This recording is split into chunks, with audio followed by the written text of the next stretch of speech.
society where the suffering of people of colour is so normalised, it kind of indoctrinates you to think that your struggles aren't necessarily worthy of the way they have been brought up in the past, I guess. Because I think the UK, compared to places like America, like to believe that we're so advanced socially. Like, there's a big absence on the way that racism operates in the UK because it's more covert than overt. Like, you could even argue that's not the case, but the perception of it is that. I like the George Floyd thing. Like, I think like what you were saying earlier about like how many George Floyds we've had in our own society, and the fact that I think as well, especially in like the UK, how the media demonizes certain aspects of like our cultures and like knife crimes and like, you know, being careful about all those things when in reality those aren't the issues that like I guess like the taxpayer faces. You know, and they're talking about how like all of our money is going to the NHS as like taxpayers, and you know, in reality, you know, like the taxpayer money is taken to cover for the fact of all the, you know, the fraud and the tax fraud that is committed by the big companies which are owned by white people. Yeah. And instead we're demonized as, you know, people of colour for Go on Anisha. for like creating like these communities and gang violence, and kind of like how that is demonized as the main kind of societal issues that we face, instead of looking at kind of like the system and how our education system labels young black youth. You know, we have a curriculum that nobody of colour can relate to. You know, there's nothing for us in the education system. We're labelled badly, and they expect us to come out of the other end and do well. And I also think that, I think it's also a thing of then when your experiences are invalidated for you by someone else, you're kind of reluctant to get onto the scene like where we are right now, because we're 18, and for me personally, I feel like it's been like, I wish I could have done this earlier and really like got stuck in and realised what's wrong earlier. But I think the absence of, I guess, any racial awareness or any like, I think especially coming from Oxfordshire Academy, you know, our staff body is not representative of our student community, and I think it's hard to speak to people who you know don't relate to your struggles. Sure. and then it's like, once you have the freedom as you're older to talk to people who you might align your struggles with, then you just feel like it's not necessarily, you haven't had the time to really build this like movement and this like collective consciousness that you think everyone else should have, because there hasn't been an opportunity previously. And it feels a little bit sweet that we've come to this like a bit too late to understand like what we can do when we only have so many months left of school. So I mean, thank you for those observations, David. They're very important. Let me just say this. I think it was Dan earlier who mentioned intergenerational conversations, right? Those are very important, not just between seasoned veteran activists like myself and people like you, but between you and your parents and your grandparents, in your own homes. Because this country has a pretty nasty way of discarding people. Once you've got to your pension age and you've contributed to the economy, etc., you consider it to be redundant. And that is why this country has got perhaps the worst record in terms of elderly social care. It's, you abandon people, basically, which is not part of our culture, all right? So what does that mean? It means that we need to ensure we create environments and habits, not environments, habits, in which children speak to parents, parents listen to children, in which talk is not a rarity in the home. So parents are watching whatever it is on, I don't know, Netflix or whatever, and the children are stuck with these gizmos. And a new one comes along every so often. Instagram and TikTok and Christ knows what else. Shutting down conversation. That's right. Effectively. So we have to find ways of ensuring that those gadgets do not blot out conversation altogether. And that the only thing you are hearing is not what you're exchanging with your friends on Instagram. Critically important. So intergenerational conversations which acknowledge that the elders amongst us have got a huge repository of knowledge that can be shared. They subscribe and have subscribed to certain values which they seek to hand on to people of your generation. They have experiences. I keep saying to people that people like me, and particularly my parents who were much older, when I came to this city in August of 1964, I was only 19 years old. My parents, when they came here, were older. And they had had a life experience with Britain in the Caribbean before coming here. With all the colonial education and so on and so forth, but an experience of struggle. Because you couldn't be alive in pre-1945 Caribbean and not being part of struggle. Every day was a struggle for survival, for bread, for justice, for freedom. There were workers' riots, there were uprisings all over the place.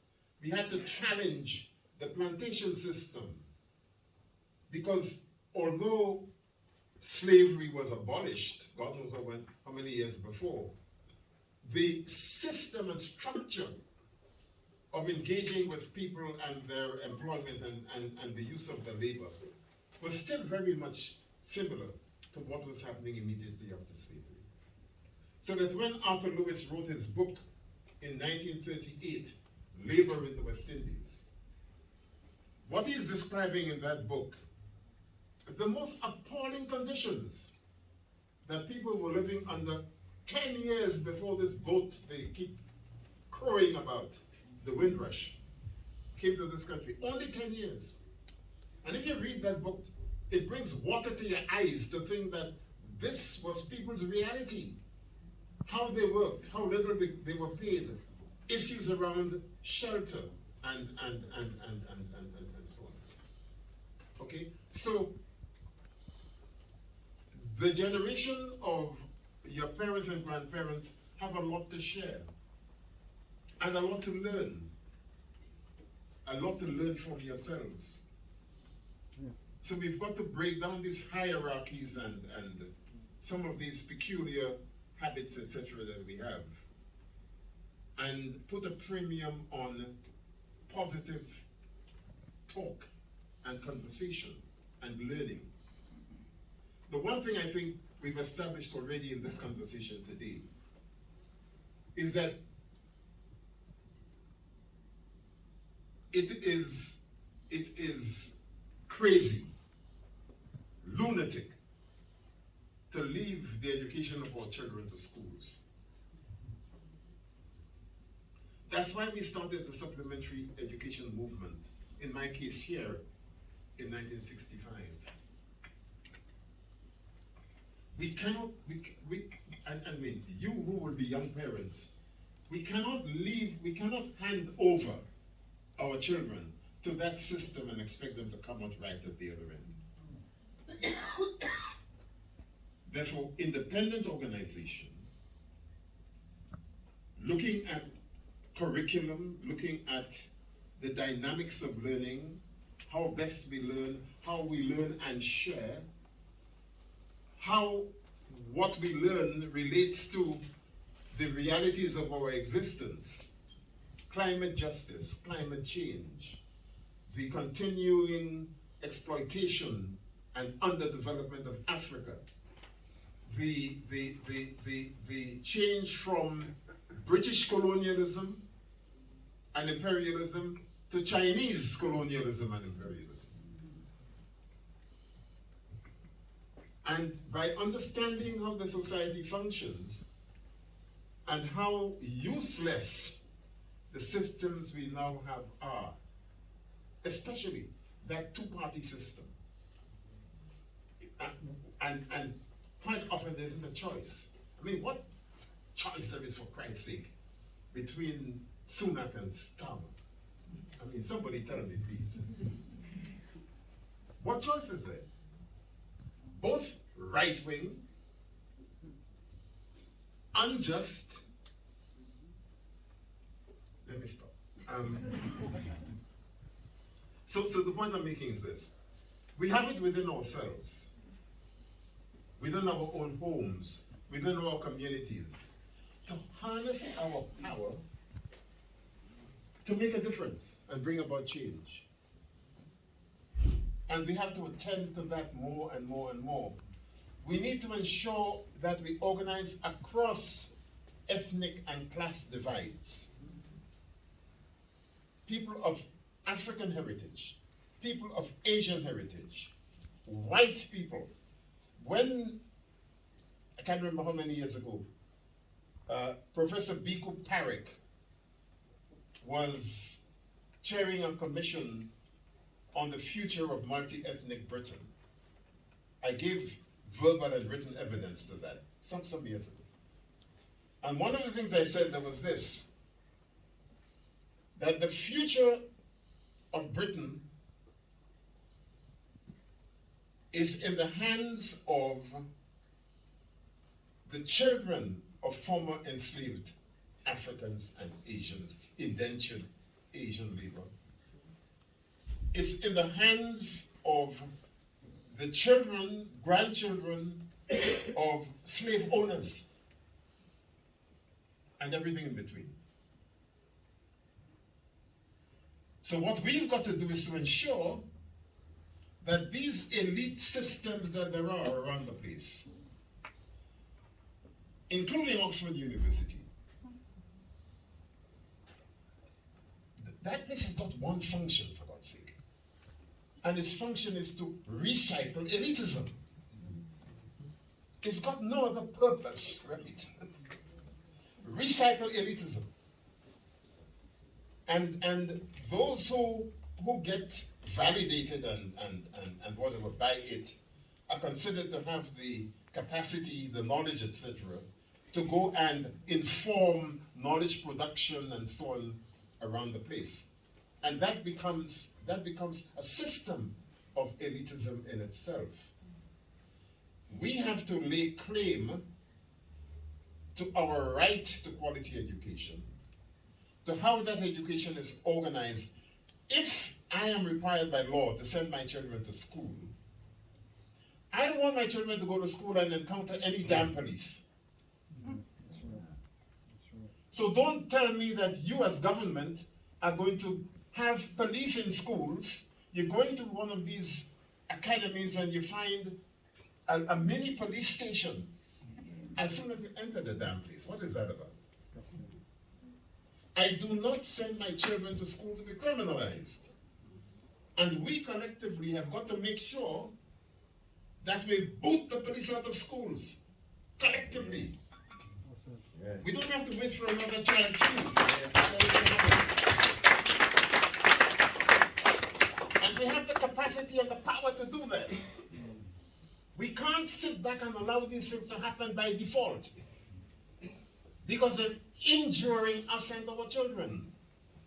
No school should have some mini police station. There was a time, and look, I used to be a director of education, all right? There was a time when schools would have pastoral heads, a head teacher without teaching responsibilities, dealing with pastoral issues. Why was that important? It was important because children are in a process of development. Primary children, particularly secondary children, dealing with all the challenges of adolescence, etc., etc., etc. Yeah? And in that period, biologically, we are programmed to hit against boundaries, to be as reckless as we could be allowed to be, and all of that kind of stuff.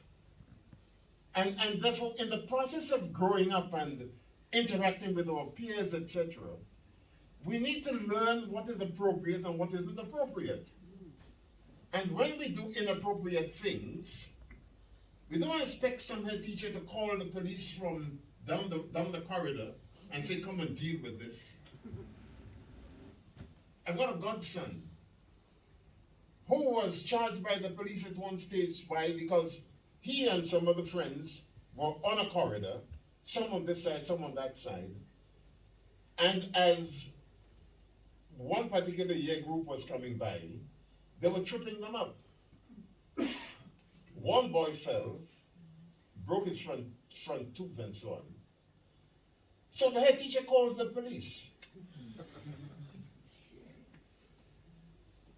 Because as far as he was concerned, dangerous, causing bodily harm, and so on. Now, how stupid can you get? And this notion that everything should be punished, and particularly black young people should be criminalized, is something we've got to kick back against. So I'm coming back to what I was saying before. Independent parents' power, independent students' power.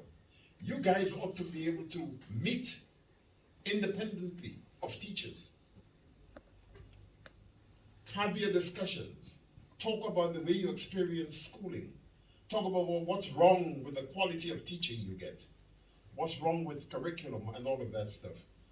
And not be constrained or punished or inhibited by the school in doing so. Right. It is your right. That's right.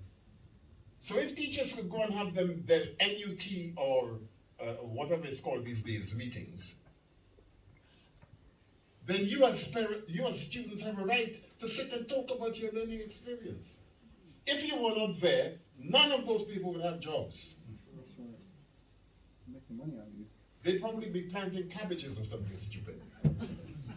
But they won't have jobs teaching you. So you are an important part of that whole equation. You're not unionized, but collectively you can have a voice. And if there's one thing I want to see before I pop my clogs, is the growth of a strong, powerful school students movement in this country. It could not be more necessary. And people like the ones you're talking about must see themselves as being accountable to you. You have a right to be on interviewing panels if they're going to appoint a new head teacher to your school. What kind of person are you? What is your experience? What do you know about working in inner city areas? What experience have you got of working with black children? Across the piece, not just in education. In spite of all of these years of our struggling with racism in this country, routinely, day after day, these total nincompoops get appointed to senior positions within those places.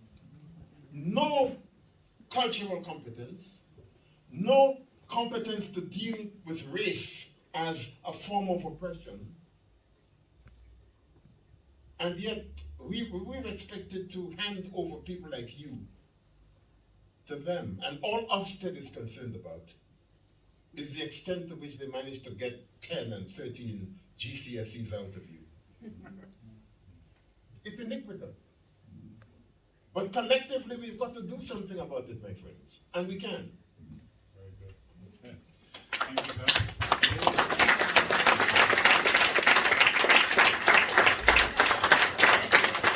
I'm going to hand over again in a second to Nigel to open up to you guys, to open up the discussion.